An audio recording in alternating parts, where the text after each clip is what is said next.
Do you remember the first time you saw an embryo or an oocyte under a microscope? Yeah, yep. Was that in Argentina or in Cibelli's lab? That was in Argentina. How did you feel at that moment? I mean, it's amazing when you see that and you imagine that we've all been that at some point, right? We all have been that one cell, tiny cell that has all that potential to make a whole individual. So it's an amazing feeling. Moment. It's still an amazing feeling, I think.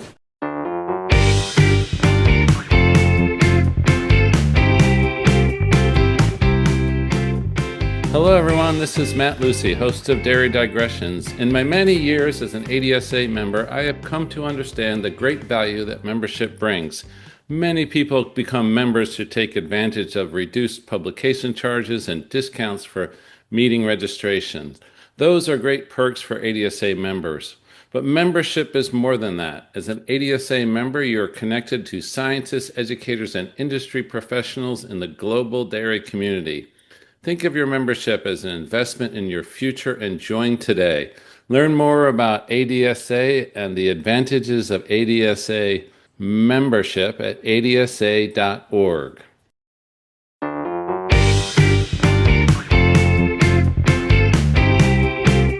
Hello everybody and welcome to Dairy Digressions podcast. I am Dr. Matt Lucy and I will be your host. Today we have Dr. Pablo Ross, who is Chief Scientific Officer at STgenetics in College Station, Texas. Welcome, Pablo. Thank you, Matt. Great to be with you here. Before moving to ST in 2020, he was a professor and vice chair of the Department of Animal Science at the University of California, Davis.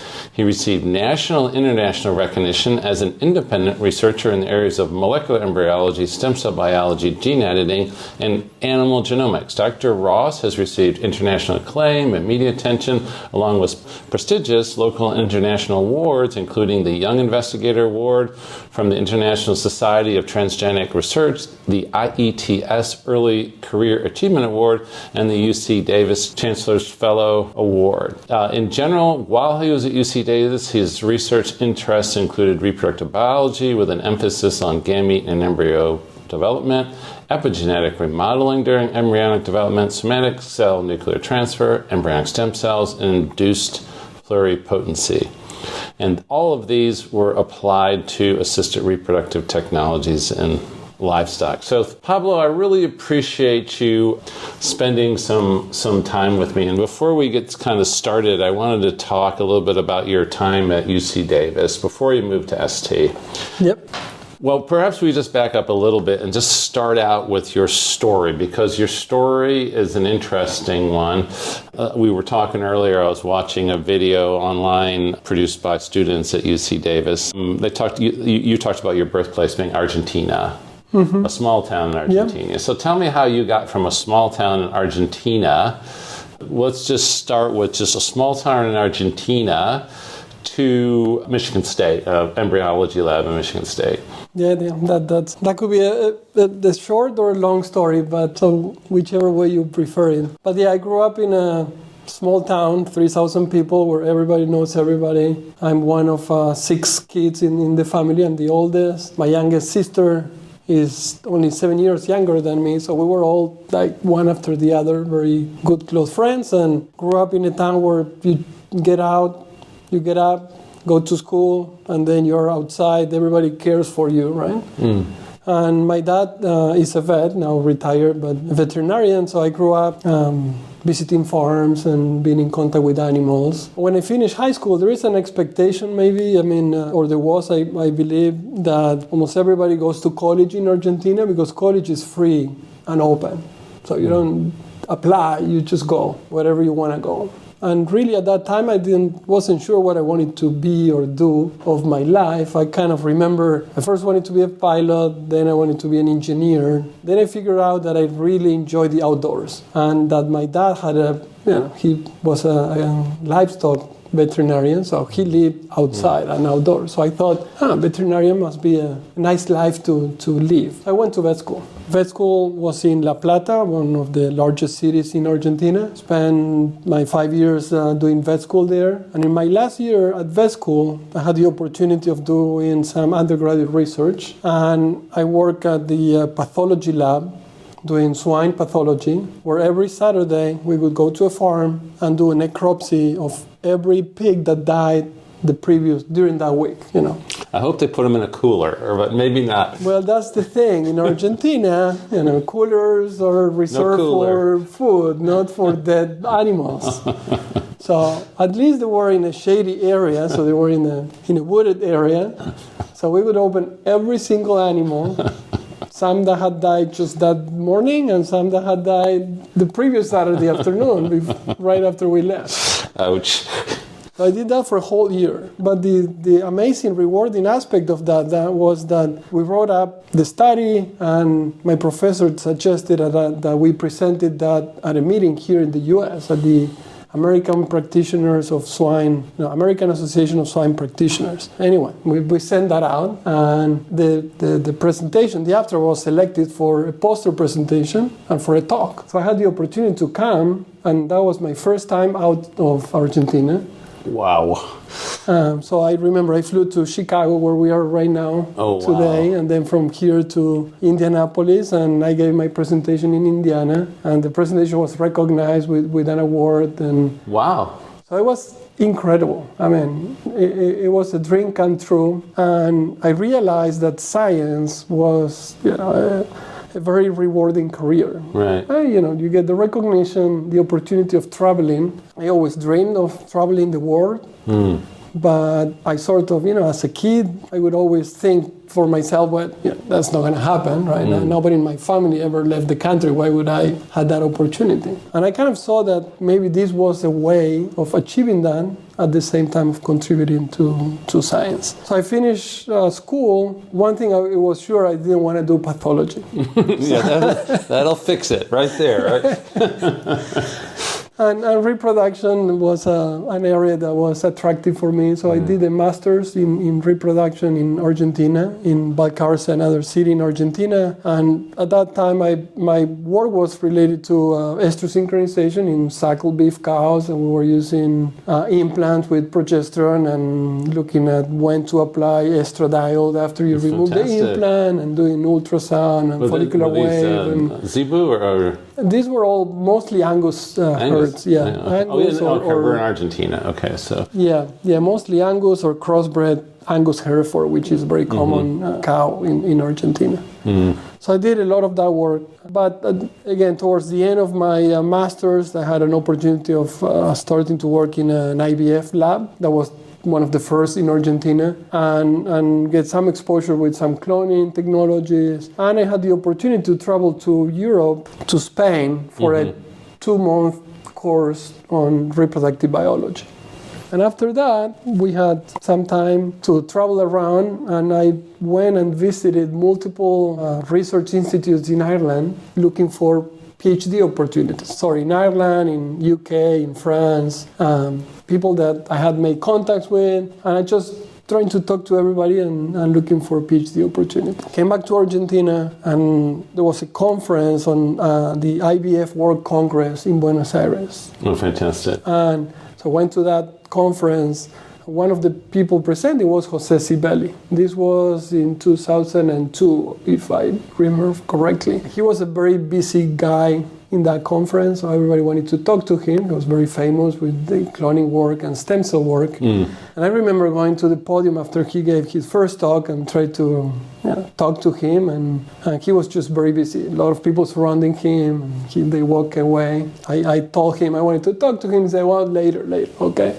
I went to his second talk, and about the same. Oh no, I need to go give an interview for a newspaper in Argentina. Okay, later. And it wasn't that interesting of a conference because it was all human IVF. So between sessions, I was walking the hallways in the hotel, and I see Jose coming in front of me, kind of fast pace and kind of walking quickly. And I stopped in the middle of that hallway. I open my arms, I open my legs, and I say, "You're not going anywhere. You need to talk to me." Oh, wow. And he said, "Okay, but I need to be somewhere, walk with me." And so I told him, I want to do a PhD. I would love to work, in the same area of cloning and reprogramming and all that. And at that point, he was working for ACT, so a company. So he said, "Look, I work for a company. I can give you contacts of some friends that have recently been hired in academia." So he gave me a couple of names. I'm not going to say who they were, but then they became friends eventually. But at that point, I wrote to everybody. Nobody ever responded my emails. But about 6 months later, I get, first an opportunity from Ireland to go do my PhD there. With Pat Lonigan, or? Yeah, with Pat's group. And the same week, the one call was a Monday, the other was a Wednesday. I get a call from Jose saying that he was moving to Michigan State. Oh, fantastic. And that he was going to need students, right? And anyway, it was a hard and easy decision. One, hard because I really wanted to go to Ireland. Yeah. And easy because, was working in cloning and stem cells. The Irish program that was going to fund the work was semen production in rams, which wasn't that attractive, but anyways. Do you remember the first time you saw an embryo or an oocyte under a microscope? Yeah. Yep. Was that in Argentina or in Cibelli's lab? That was in Argentina. How did you feel at that moment? I mean, it's amazing when you see that and you imagine that we've all been that at some point, right? We all have been that one cell, tiny cell that has all that potential to make a whole individual. So it's an amazing feeling. Moment. It's still an amazing feeling, I think. I remember that, so I was in that lab. That was a rather new lab. It was people that had been trained in Japan mostly to do embryo production, and I would go there, spend a lot of time. They would help me and train me a little bit. And one day, during the weekend, nobody was going to be available. So they asked me if I could go and move the embryo from one plate to another. Yeah. Mostly because nobody wanted to come on a weekend to work, right?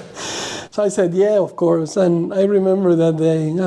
So I go there, I had to get the eggs, strip the cumulus cells out and you put them all in an Eppendorf tube. And then with the pipette, you recover all the liquid with the eggs inside, and then you search on a dish and you basically clean them up from cumulus cells. And I remember I wanted to do a good job, and I didn't want to miss any of the eggs.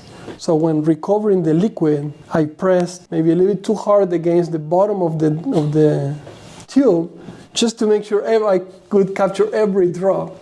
But by doing that, I just created a very thin area for the embryos to go through. Oh, yeah. So as they came through, I destroyed every single one of them. So it was a little bit of... These weren't human embryos, were they? No, these were cow embryos. It was for an experiment. It wasn't a big deal. But I felt so bad. That was almost my last day in the lab, but I persevered and eventually got better than that. John Hessler, who's a good friend of mine, good friend of many embryologists, he always told me about George Seidel was the one who showed him his first embryo. And he always kind of speaks, very, George, of course, dead now, but reverently about that moment of seeing that embryo, and it's kind of transformative, I think, for many people in the excitement. Yeah, it's incredible because of, that embryo becomes a cow. Yeah, and if that doesn't fascinate you, I don't know what will fascinate you. I think that's what's so interesting about embryology is how does this cell know what to do? How does it know what to do? We take it for granted. Yeah. But how? And that's, I guess, developmental biology. And that's developmental biology. And that's what fascinated me from the beginning. And that's kind of the work that I did with Jose in Michigan. Was basically that, how the cell knows what to do. And a great model for that, to study that, was cloning, right? Nuclear transfer. Because you have an embryo, we know embryos will make an animal. But the amazing thing about cloning was that, you can take now a cell from any part in the body, put it back into an egg, and then that cell or that nucleus will be reprogrammed to now, again, behave like an embryo and want to do every cell in the body. were you pulling nuclei from blastocysts or from adult cells? It was from adult cells, yeah. You were doing adult cells? Yeah, we did. So my PhD work was doing somatic cell nuclear transfer, mostly using skin fibroblasts for the work we were doing. Okay, so I sort of missed this whole part of the science because the science moves so rapidly. Of course, we had Dolly, okay. Yeah, so which was from an adult cell. An adult cell. So and what year was Dolly? It was 1996. 1996, and you're 2004. And I was 2002, 2003, but so Jose Cibelli produced a calf in 1998. So very soon after Dolly. And you can argue who did the first calf. There were several groups at that time all working on making calves. And so the ones they made that in Massachusetts under Jim Robel leadership were mostly aiming at making transgenic animals. So these were genetically modified cells. But how were you tricking the the skin fibroblasts?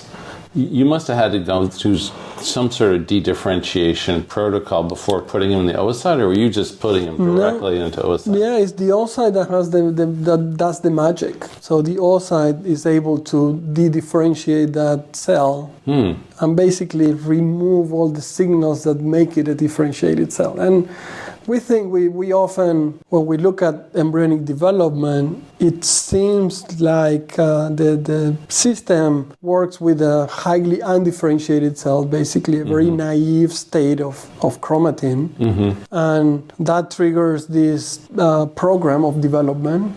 And as those cells start to evolve or continue dividing, they add restrictions in what they can do. And those restrictions take the cells towards different lineages, and the more restrictions, the more differentiated they become, and then the less potent of switching fates they have. And that's how, by adding restrictive features to that DNA or to that nucleus, you become a differentiated cell. And what the egg does, it strips the chromatin of all of those signals. So it has the capacity, even so just for our listeners, so basically what you were doing was collecting oocytes from cows, for example, removing the nucleus that was in that oocyte and replacing it with a nucleus from a cell from skin.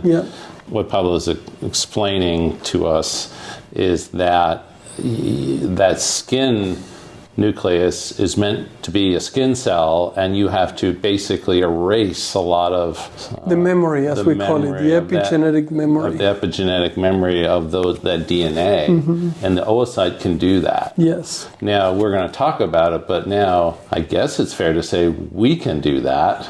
Man can do that. That's an induced pluripotent stem cell. We just do it. So at that time, the idea with nuclear transfer cloning, one area was to use that technology to multiply or duplicate animals, right? Like Dolly, and that has been done. We do it currently. We still clone animals from somatic cells or from fetal cells to make multiple copies of the same animal.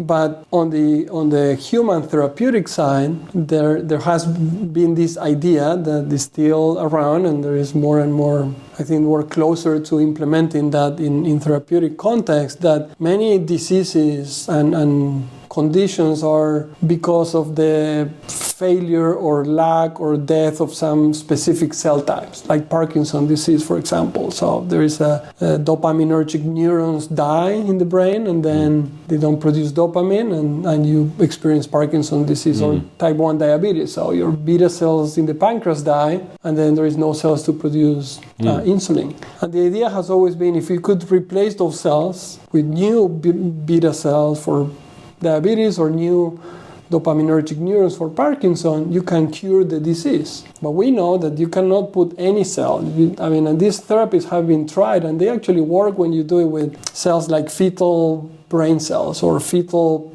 pancreatic cells. But obviously those are not available for humans, so we don't want that to be the source of cells. So the idea was, can we grow those cells from that person that needs the cells?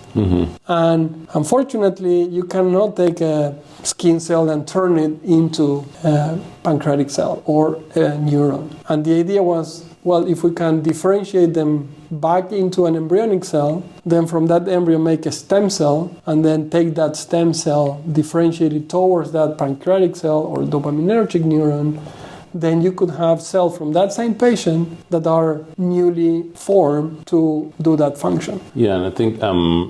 that's where you talk about, induced pluripotency. The first demonstration that was feasible was cloning. And initially was that therapeutic cloning had that purpose, to do induced pluripotency, but we called it therapeutic cloning. Until eventually the Yamanaka in Japan figured out the way of doing that reprogramming without the egg. Because the limitation for doing cloning in a human therapeutic context was, where do we get human eggs to do this work? Right. Because clearly we tried, and Cibelli was one that tried to do that with the cow egg. Can we use a cow egg to reprogram a human cell? Okay. And we've tried that, and it hasn't worked so far. There are some limitations. We think it's a mitochondria incompatibility. But because the issue was human cells, human eggs, this technology of induced pluripotency was developed and ended up being extremely successful. So today in human therapeutic, so what we call regenerative medicine, where you could regenerate a tissue for therapeutic purposes, all of those developments are done using induced pluripotent cells. So you can take blood or skin or any cell from a person, transform them into embryonic stem cells or induced pluripotent stem cells, but basically pluripotent stem cells, and then differentiate them towards the cell type you need for that transplantation. And, we'll get to this at some point, but I can anticipate you that the company I'm working for now, STgenetics, we have a line of work on our cell sorting capabilities that is dedicated to that, to sorting human stem cells. And recently, a couple of weeks ago, there was a paper published using these technologies for Parkinson's disease treatments. Oh my goodness! So that's complete news to me. Yeah. And just to catch our listeners up a little bit, first things, a couple of things I want to say. When stem cells were in the infancy, there was a lot of I don't know what the word is, snake oil people that were selling them for all sorts of therapeutics. Okay. It was very unfortunate. People were going to stem cell clinics and thinking they were going to be healed. But what I want to say is that the technology that Pablo is discussing now, for example, there was recent publications on the treatment of Parkinson's. I don't know if that was in laboratory animals or in people. That was in people, yeah. But we're not there yet. But it's coming. It's coming, and it's coming fast. And I would say it's coming. I thought those data looked pretty promising, as I recall. Yes. Yeah, no, it's coming, and if it continues to be that successful, I think that the cellular treatments, like regenerative cellular treatments, specifically with stem cells, took a few steps back because of some, I'll say, probably mistakes that happened early on, maybe with gene therapies in general, because stem cells have tremendous potential, and sometimes we cannot control that potential very well. So there have been instances where, by transferring a stem cell, you could induce a tumor, for example. And I think that the field has been extremely cautious in terms of guaranteeing or taking, all the measures possible to prevent any misstep like that. So I'll say, you may think it's coming fast. I'll say, well, I think that they're doing things the correct way. So, and that's slowing a little bit that progress. We've been in this, waiting for this therapy for a long time, I could say. But yeah, I think. But I think for a good reason. And I think that, like I said, I'm a big fan of Stem Cell Podcast, and I'm just amazed at some of the stories they tell. And these are stories by scientists published in premier journals, and the progress that is being made. My dream is at some point, a lot of times this regenerative medicine process is to repair tissues, repair, a good example is after a heart attack damage to, and these this cardiac cells, to replace cardiomyocytes, replace those and to regenerate that damaged tissue. And I always dream about the day that if a cow has a damaged mammary gland or a damaged uterus and there's a lot of fibrosis in there, it's no longer functional, well, someday we just we can fix that. We'll infuse these cells, these epithelial stem cells or whatever they are. They'll repopulate the uterus. And, I try to get people to think about animal agriculture that, okay, maybe not today, okay, maybe this isn't the moment, and I know they're wildly expensive therapies, but what about 50 years from now? What, could they see applications in agriculture that we never dreamed about? Just like if you think about embryology, the applications that we use in embryology to the large animals, that basically is enabling technology that enables a company like STgenetics to do what they do. I have to imagine, and I don't know, we're gonna have to hop way ahead of our podcast here in a second, but just as a digression, I mean, does STgenetics handle more mammalian embryos than any other entity globally? Does anyone handle more mammalian embryos than you guys do? I mean, there can't be more human IVF than bovine IVF at this point globally. Or is that possible? Well, believe it or not, there is a lot of human IVF. In some countries in the world, I mean, just to give you a few numbers, in Spain, 7% of births are from IVF. It's that high? It's 7 every 100 kids born are from IVF. And maybe higher today, because these are maybe outdated numbers. But human IVF is a lot more global. There is a lot more humans than cows, right? There is about 300 million cows in the world. And there are 8 billion people. Right. Okay. Maybe I'm. So I'll say probably not as many, and I would say probably as a single company, we may be one of the largest users of or producers of embryos in vitro. There are some other companies that are also using embryos more as a terminal approach of producing offspring. That also may be handling a large number of embryos. And then there are companies that do service, that do embryo production for multiple entities, and they, I think they do produce more embryos than ourselves. But the uniqueness of our program is that all the embryos we create are targeted for our genetic improvement program. So what we're going to do is we're going to have to just kind of hop through your time at UC Davis, which is unfortunate. I'd just like to say a few words about your time at UC Davis, and I base this on the video that's put out by those grad students, and the title of the video is, a discussion with the lovely Pablo Ross. Okay, you have to share that video with me, because I don't know. Just look it up, okay? It's a good one, okay? It's on Facebook, all right? And in that video, first of all, you represent yourself very well, okay? You talk about your lab, and you talk about your teaching, and you did quite a lot of teaching at UC Davis. Yep. I think we all share the teaching responsibility. We take it very serious at UC Davis, or they take it very serious, I guess, now that I'm not there anymore. But there's a concept that I learned when I arrived to UC Davis, that everybody has to teach. It doesn't matter if you're a member of the National Academy of Science. The idea of being a professor includes teaching, and for that purpose, the idea of providing a high-level education also involves people doing the science, communicating those findings and those concepts, right? So I did quite a bit of teaching at UC Davis. And you talked about your lab, and you talked about talk about how you got where you got to, and you also talked about how you were very inviting to undergraduates to work in your lab. If they came and were willing to work, they were welcome to work. I always had 2 to 3, I would say, undergraduates working continuously. I even had I participated in a program that we brought high school students to the lab every summer. So you have 2 high school students working for the summer. And you were well known for your embryology, and of course you were working on important things. You were working on the transcriptome of oocytes and pre-implantation embryos and epigenetic remodeling, which is kind of what we've been talking about, the fact that you have to remodel the DNA and pluripotent stem cells. And then you had this term you were using back then, which I'm not sure is still used, in vitro breeding.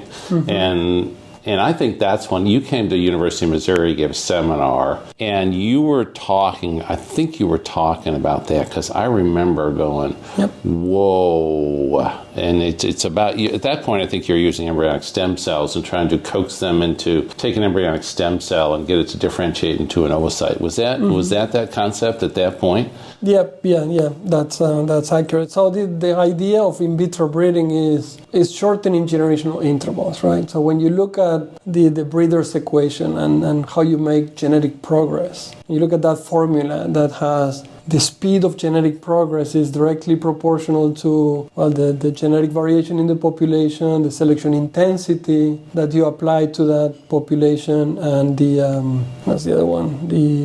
The selection differential, and indirectly proportional to the generational interval. And in cows, we're very limited with the generational interval because gestation is 9 months. We cannot really modify that. Puberty takes 12 months, let's say, just an average. So we're talking about a 2-year interval. So we're basically making one step forward once every 2 years, and that's slow. You look at other species like pigs or chickens where they have a much shorter generational interval, and they've been able to make much faster genetic advance, right? Genetic progress. So the idea with in vitro breeding was, can we skip some of those biological limitations of generational intervals? So if we don't need a gestation and if we don't need to achieve puberty, can we have a generation in a petri dish that only takes 2-3 months? And that way we can make one step forward every 2-3 months. So if you compare and you do that for 2-3 years, you made the same progress in 3 years that you could only make in 30 years, no matter what. So that to me was a way of really accelerating genetic improvement, but not only accelerating, also having the opportunity to select for more than one general trait or index. As the industry today, everybody is chasing about the same ball. We cannot select for a cow for Missouri and a cow for Wisconsin and a cow for California and a cow for Florida, which I'm sure require different type of animals. But we cannot do that because it takes so long to do it, right? So the idea with in vitro breeding was, if we can isolate, so we have plenty of embryos that we can make by IVF, right? That's what we normally do every day. Make hundreds of embryos. Well, then you have to transfer the embryo and wait that 2.5 years to have another embryo from that next generation. The idea with in vitro breeding was we take all those embryos, we put them in a petri dish, and we isolate embryonic stem cells from each individual embryo. Then we can do genomics, which today is highly accurate, to identify which are the superior or elite individual from that population. And then you coax those embryonic stem cells to become gametes, eggs and sperm, and then you do in vitro fertilization again. And you make embryos again, so now you have your second generation. And you could do that in a directed way because of genomics and just take those steps much sooner, right? So the concept is those, traditional breeding, those eggs and sperm go through essentially an adult mammal.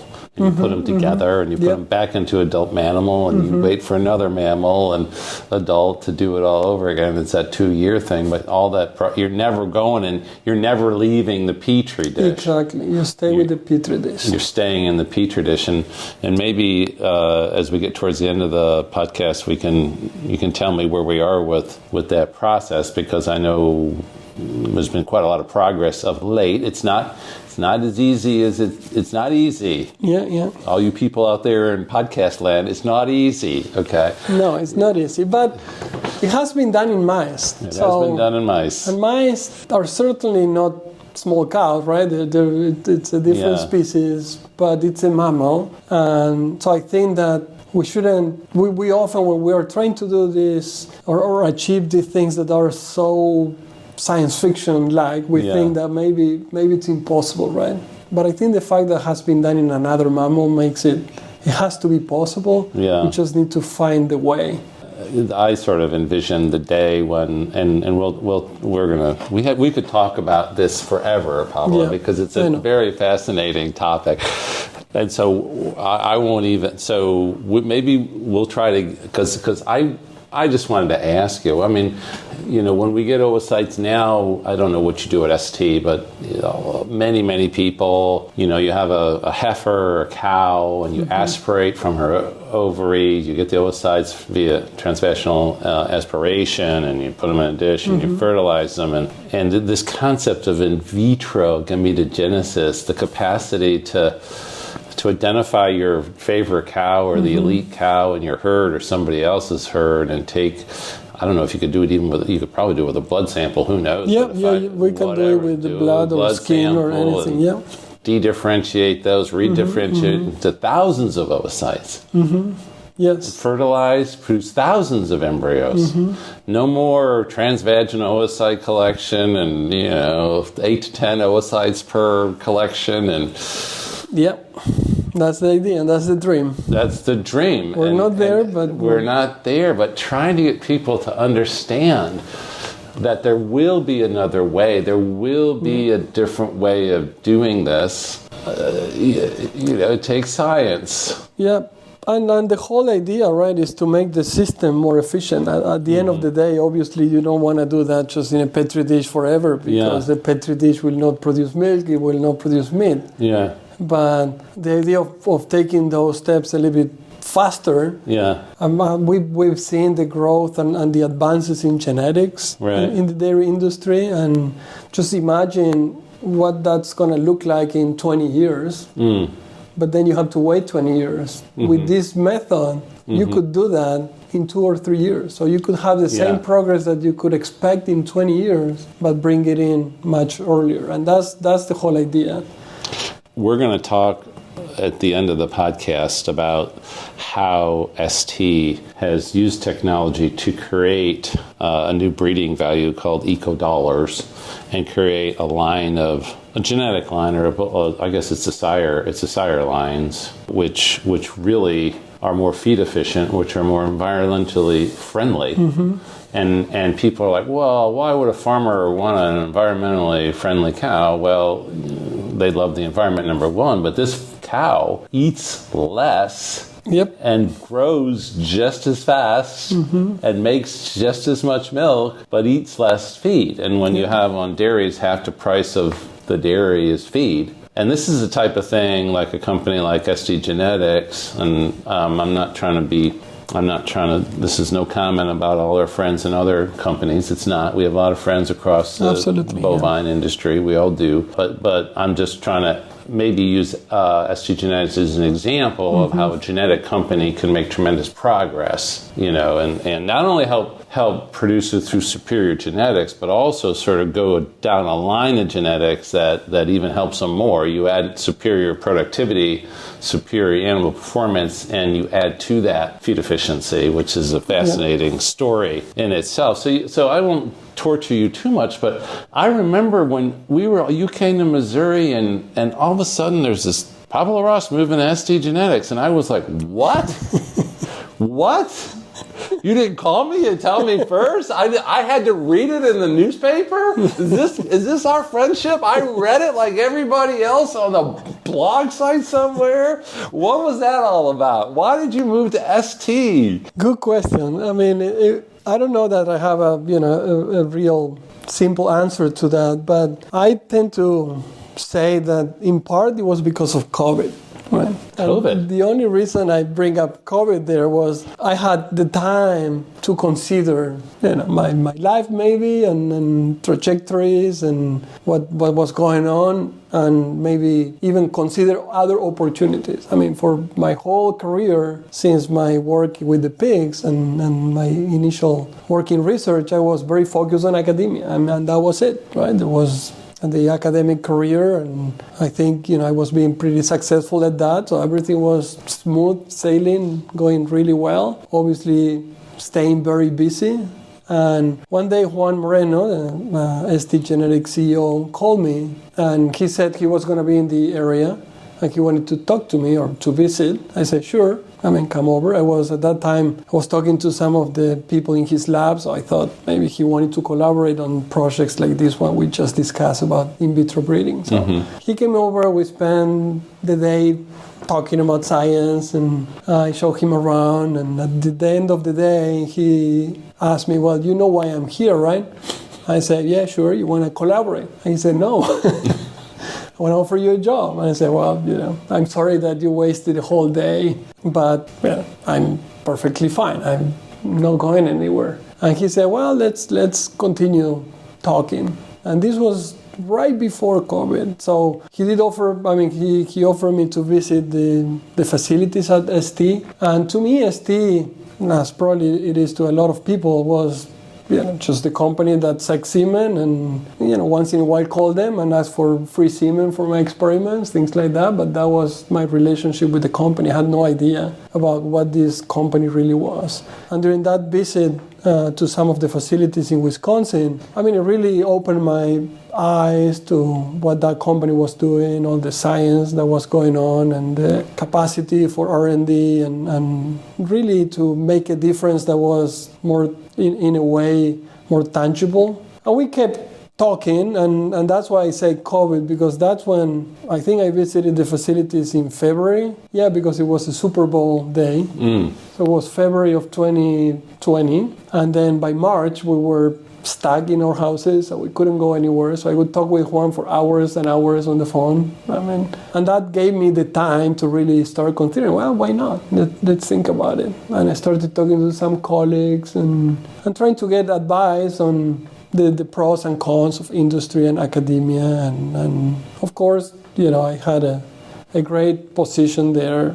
I had funding, I had students, I was full professor. But by talking to people, it kept coming back that, well, some people had great experience and maybe not so much. And at the end of the day, I realized, well, nobody can share with you an experience. They can tell you about it, but you're not gonna know about what it looks like. And me being from Argentina and having traveled all the way from Roberts, my little town, to Michigan, and then finding an amazing place in Davis, that wasn't the end goal anyway. So it was always a little bit of an adventure, just leaving the country and having a life somewhere else. And I thought that this could be a great next chapter in that adventure, and decided, why not? And the best phrase, I think, that was put by my son.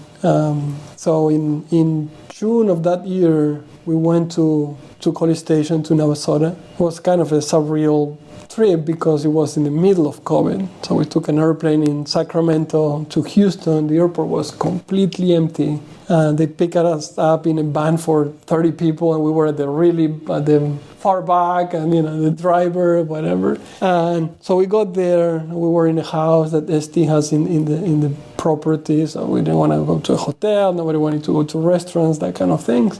And so we're having dinner in the table there in the little house, and we told our kids that didn't know that we were there because we were considering the possibility of moving to Texas. And they were okay. But my daughter, that was 14, I think, at that time, or 13. So she went kind of quiet.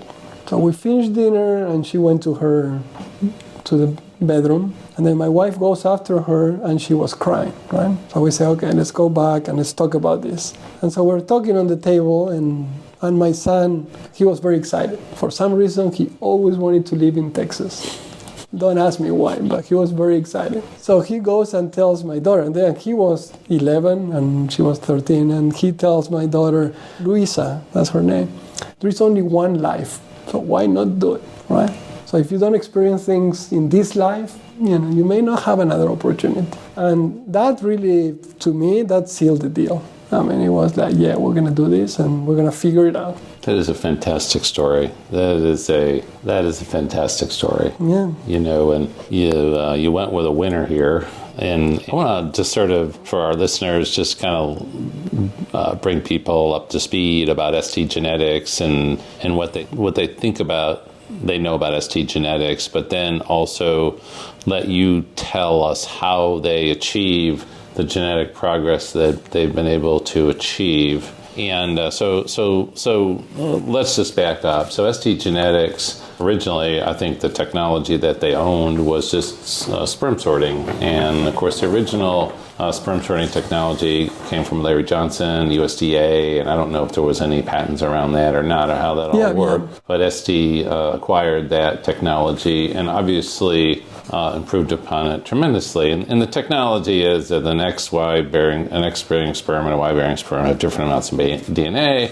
And if you use a flow cytometer and appropriate settings and appropriate nozzles and appropriate speeds and appropriate everything, and it's not as easy as it sounds, you can split the X and Y fractions, predominantly one way, in one tube or another, okay? And it ain't simple, and it ain't easy, and there's a lot of technology, and don't kid yourself. And, of course, I'm old enough to remember when everybody was talking about this, and everybody was like, yeah, right. Yeah. 8 hours to one ejaculate. Yeah. Good luck with that plan, The pessimism was phenomenal. And then the price tag was phenomenal. And it wasn't phenomenal, but it was an extra $40 a straw or something.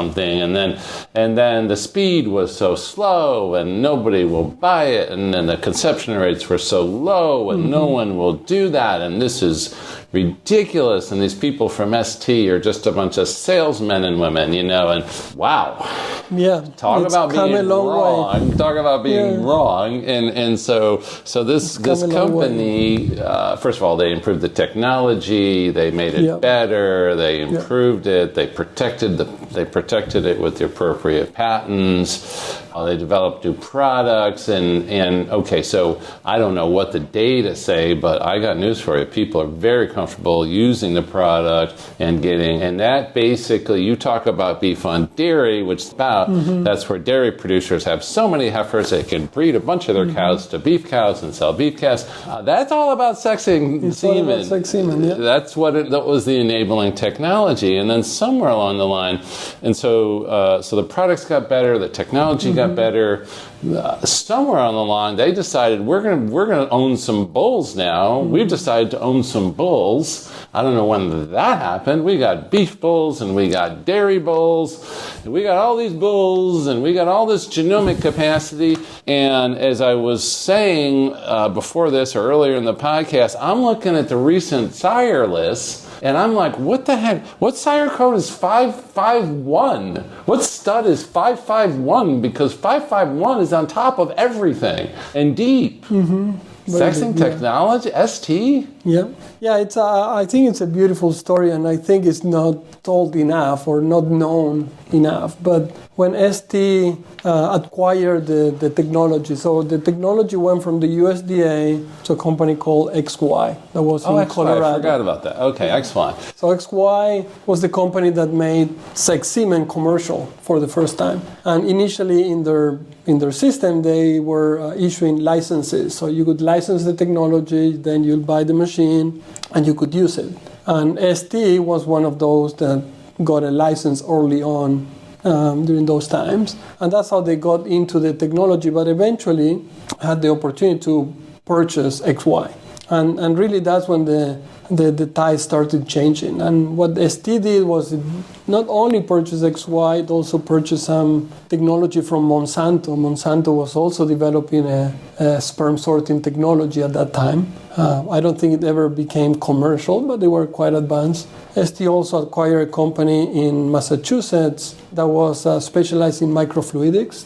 It was a spin-off from the MIT and doing microfluidics and cell sorting, and put science to work in the private sector, but very science-oriented, working on making those machines faster, basically, and more efficient, and making all the processing of the semen better for that sperm so that conception rates would improve. And certainly through a lot of work, that all happened. And that's why today sex semen is not that much more expensive than conventional, and it's available, because before you couldn't find it, and it's worldwide distributed. At the same time, conception rates have improved so much that now people don't think about it. I mean, you just use sex semen because that's going to give you much more value than any other product. And today, ST manufactures all of the cell sorters. So it develops all of the cell sorters. ST is the company with the largest fleet of cell sorters in the world for any company, any field, basically. And if you look at that, I mean, it's incredible. And one reason that originally the technology wasn't as available, and maybe, we'll get to this, but one of the reasons that it made ST go into the genetics business, we'll come back to that, was that originally those machines were inefficient. So when we're trying to use these genetics to really make the whole herd more efficient and produce more milk and more fat and protein and more beef, we obviously want that the best bull, the elite bulls, have the maximum capacity of distributing those genes as widely as possible. Because, again, at the end of the day, are those cows in production system that are going to make a difference feeding the world. It's not going to happen with that price bull. So you really want to disseminate that genetics. So at the beginnings of sperm sorting, you could take an ejaculate of that best bull and do 1,000 straws of conventional semen, just to put rough numbers, or you could make 100 straws of sex, because it was so inefficient. Obviously, people didn't want to do that because you'll sell every single straw of conventional and none of the, or not as many of the sex. And you dilute the genetics of that elite bull from 1,000 to 100. Eventually, I can tell you today, we can make 1,200 straws of sex instead of 1,000 of conventional. Mostly because the efficiency has gotten that good. Yeah, and conventional is typically 20-25 million per straw. Sex is 4 in the best case scenario, or 2. But you go from 25 million, only half of them are the right sex. So the efficiency has gotten so good that we can make more straws of sex than we can make of conventional today. That's why today you'll see that all the best bulls in any company are offered in sex semen. Before, and I think well justified, the idea was, well, the best bull that will sell conventional, and the second tier bulls I'll sell sex. Right, I remember those days. You remember that. So if you were a progressive producer, you had to compromise. And that's a little bit where ST got into genetics. They said, well, if genetic companies don't want to sex the best bull, we're going to just make the best bull and sex it. So from ST, you're not going to get any conventional semen from the best bulls. Everything gets sexed. Does the...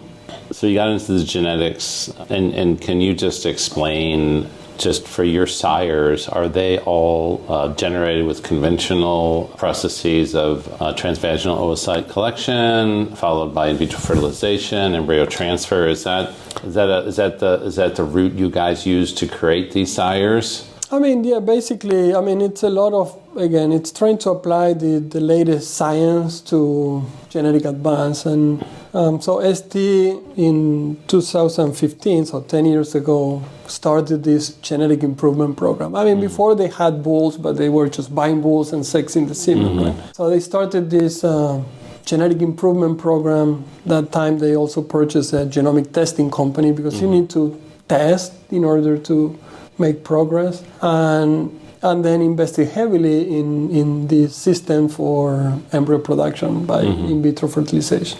So today, I think it's a combination of technologies that allow us to, one, expand as much as possible the genetic potential of females, right, through IVF, like standard OPU, young animal OPU, try to decrease the generational interval, and then matings that are, I'll say, molecularly designed. So we have a team of geneticists and genomicists and bioinformaticians that work on designing mating programs to create the future sires. And right, that's part of it. Part is the analysis of the genomics. So we have every single bull in our lineup has a whole genome sequence. So we sequence the genome of every bull and many of the top cows. And that, together with our just genomics testing lab and all that data, we can, we try to maximize matings to try to get a slight edge on that, generating that next generation. So basically directing as much as we can that genetic improvement, and then very intensive IVF use in the company. Well, it's clearly working. I mean, it's, again, the most recent sire summaries came out, and your guys said at the top, not only the genomic sires, but also daughter-proven sires. and it's all sexed. You sell only sexed, I guess that's what you said. Yeah. And, to honestly, out there in the real world, I don't think people talk about, I'm not going to use sex because I'm worried about the conception rates. And I don't know who knows, but it's not something people discuss. The conception rates have come a long ways. I mean, with the improvements in the machines, the sorting machines, but also with the process of the semen.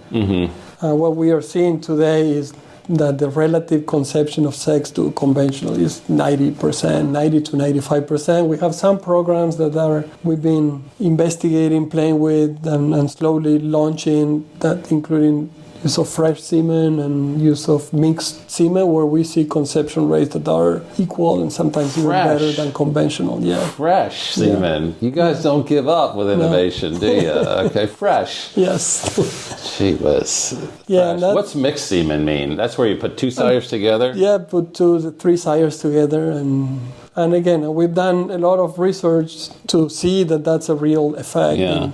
Hey, I want to just kind of close to talk about your talk here. In the title of your talk, we're in a, I don't know, it's not supposed, we're not supposed to say sustainability. We're resilience. We're being resilient today, okay? We're digressing. We're not digressing. I don't know what we're doing here. Yeah. Genetic improvement, okay, the title of your talk, Genetic Improvement for Farm Sustainability, Advancing Efficiency and Reducing Environmental Impact in Dairy Production. And you're talking about, in your talk, ST's efforts in developing, I think it's fair, you call it the EcoFeed. Is that a trait? Would you call it a trait? Yeah, it's a trait. It's residual feed intake. Residual feed intake, which basically is this concept is that we've known for a while that some animals can grow equally well, but consume less feed, or make milk equally well and consume less feed, and ultimately you get the same amount of product, but you don't have to feed the animal as much. And ST, and as we talked about, that's good for the producer, but it's also because he doesn't have to feed the cow as much, but it's also good for the environment because less feed means less environmental impact, less methane, less carbon, less everything. Okay, yes. And so you guys, it looked like a 10-year program to validate this, all aspects from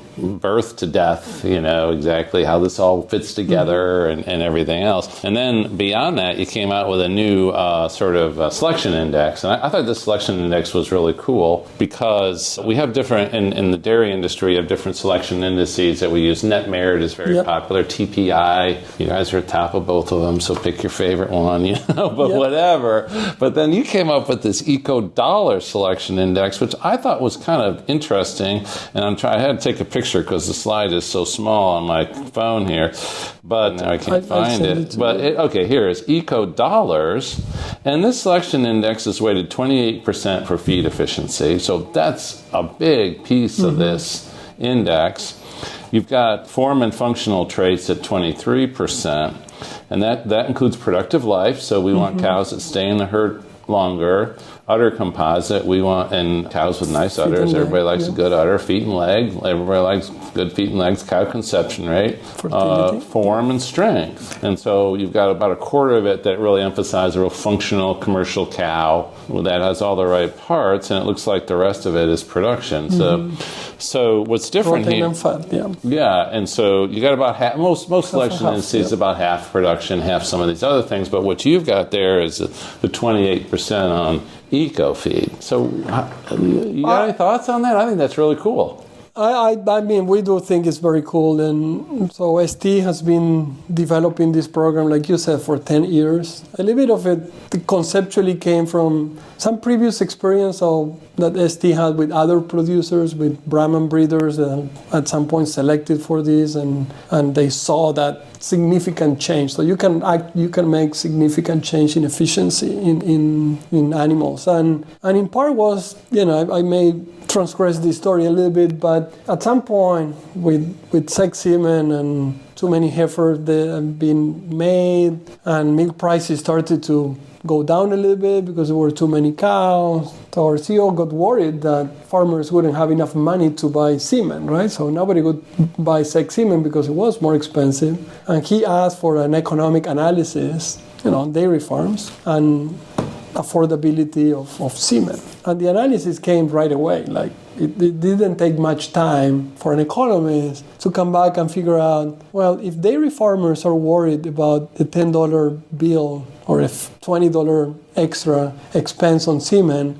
they shouldn't be in the dairy business at all. Because if you look at the numbers, that represents 0.01% of their cost. They should really worry about feed, because that represents 50 to 60% of their cost. And that triggered this idea: how can we help farmers be more profitable? Obviously, we do a lot on the revenue side. So we improve milk production, improve solids, improve productive life. Yeah. So they have more income, but profit, it's income minus cost, right? And cost in dairies is feed cost. So how can we reduce feed cost for a dairy? And that's how this program started, looking at the science. Residual feed intake seemed to be the most logical kind of trait to explore, because it's independent of production traits, so you don't want to be negatively selecting for other productive traits. And ST built these facilities and dedicated the time, and then together with the genomics and the collecting the phenotypes, eventually had enough data to have reliable genomic predictions for feed efficiency. And because we're doing this in our own animals, so we're working with basically the mothers of sires for the next generations in the population. So I'll say it's a very relevant population. And because we're doing it with daughters of our bulls, now we have bulls that are proven for feed efficiency, so reliability on those bulls is really high, 80% or more. So we can be very, very confident that indeed these animals are going to produce daughters that are more efficient, or in the case of beef on dairy, steers that are more efficient. And it just took a lot of validation and making sure that this concept was really what we expected. But it's really phenomenal to see the difference. I mean, you can put different pens. People don't understand why there is feed left in the banks, right? But it's science that really works, and we've seen there is a lot of university studies that have showed that. And the variability is in the system. So nobody has selected for or against feed efficiency. So you can see sires today that are really good and really bad. And you can be really lucky if you don't measure, or you can be very unlucky. And with this program, the idea is to eliminate that uncertainty and be able to identify sires that are efficient at feed production. And the index that you brought up came from some economical analysis that we did with different universities to really put a weight on feed. And given that we currently have a prediction that's highly accurate, we can put a lot of weight because we know we're not going to go wrong. So sometimes we have traits that we want to select for, but we don't have an accurate way of measuring it. So you don't want to put a lot of weight on a variable that you're not sure, right? That's why we sort of went a little bit more bold in the amount of weight on feed efficiency. One, because we know it has a significant impact on the profitability of the system. And two, because we're very sure that it's going to work the way that the genomics indicates it's going to work. It's really exciting, and I'm kind of looking forward to it sort of coming out in the dairy industry, and people, I'm going to talk about it. I mean, I'll probably get in trouble with all my friends from other companies, but I'll talk about it because I think it's cool. And I looked at your presentation here, and you guys invested because there were not enough phenotypes out there just to pull those off the shelves. You had to develop facilities and phenotype animals to develop this trade. It was a huge undertaking. It's a huge undertaking. Yeah, absolutely. I mean, this is a meaningful, very significant investment, not only financial, but also people, time, and you have to. I think people that are listening have to understand that that's a huge hunk of a selection index, 28%. Yeah. Okay, remember that they've got the fat and protein at 49%, and they just popped in 28. That's faith in a trait, pal. Yeah, well, I mean, a lot of that comes at the expense of maybe some other traits. If you compare that with net merit, for example. Yeah. Net merit has a component of feed efficiency in it. Yeah. With RFI, which would be the same trait, pretty much. The data that's available today to CDCB is maybe not enough to make it a very reliable indicators, so they cannot really put a lot of weight. I guess they could, economically you would want to, but you don't have the reliability to really put all your chips in that basket. And in a way, what we had, you always have to compromise. If you put more weight in, we added weight in efficiency, but we didn't remove any weight on the production. We're still at the 50%, kind of almost same as all other indexes. We did remove some emphasis on other traits that we consider, that we know have low reliability and low heritability. So, yeah, they may be long-term reach objective for improvement, but given the low reliability of the prediction and the low heritability of the trait, you're not going to make a significant change. And we know farms are disappearing now. So if we want those farms to be profitable, they need to see that response to their investment in 1 or 2 or 5 or 10 years. They cannot wait 100 years to say, I improve in a trait that really is not a genetic problem because the genetic component or the heritability is 10%. That's telling you 10% is genetic, 90% is environment. Right. Why fix it with genetics if the genetics is not the key to fixing that trait? Why not invest in other traits that may give me more return on my investment? And I think that's some of the logics behind that weight, but mostly because feed cost is 50% of the cost in a dairy farm and represents a big aspect of profitability. This is very interesting.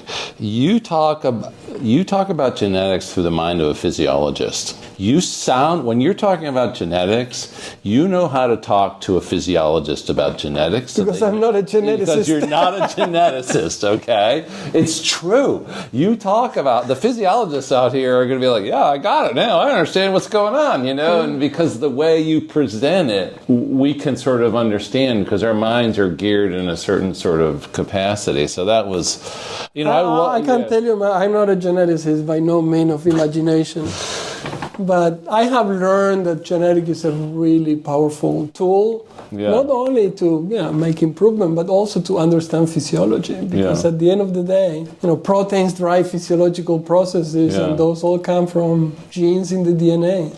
So we're going to have to wrap up because we could talk forever, and maybe some other day we'll talk again. We'll Absolutely. See how it goes with your eco dollars and your eco bills. I find it very exciting, and we've already gotten our best. You've given us tons of good career advice, so I want to ask you that question. Your son gave us really great career advice. Was just basically go for it. You only live once, so we'll give that one to your son.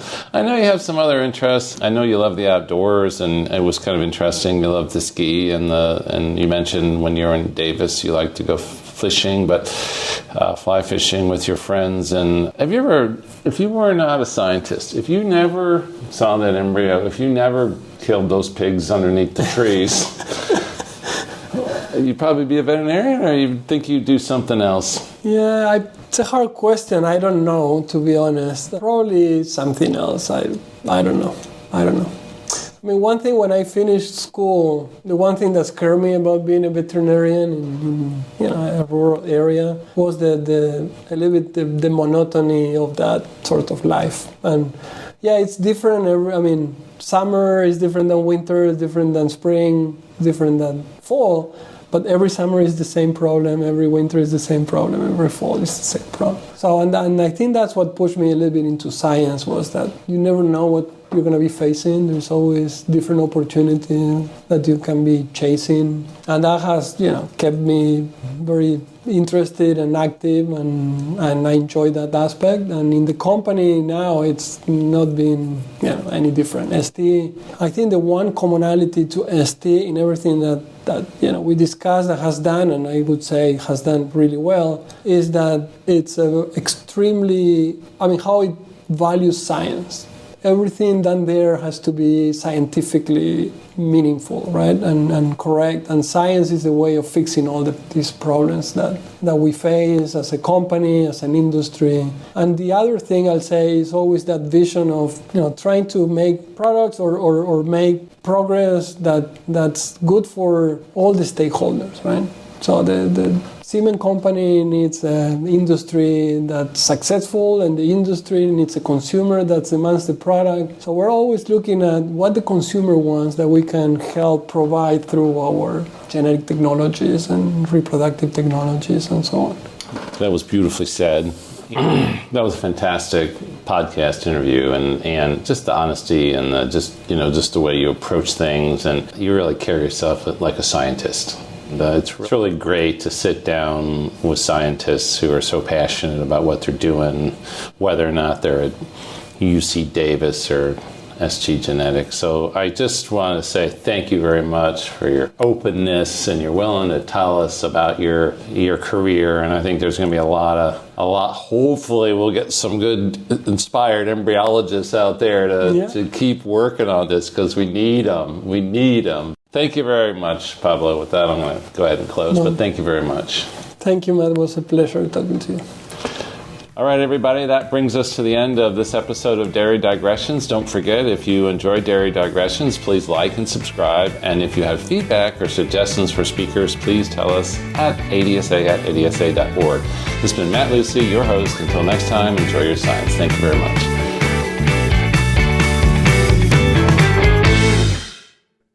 Hello, everyone. This is Matt Lucy, host of Dairy Digressions. As someone who has spent years on the editorial side of both the Journal of Dairy Science and JDS Communications, I know what it takes to run elite journals. To be successful, we need authors to submit their very best papers and reviewers to carefully evaluate the work. The new ADSA loyalty program gives something back to the authors and reviewers who keep our journals strong. Reviewers and corresponding authors earn points towards discounted article publication charges.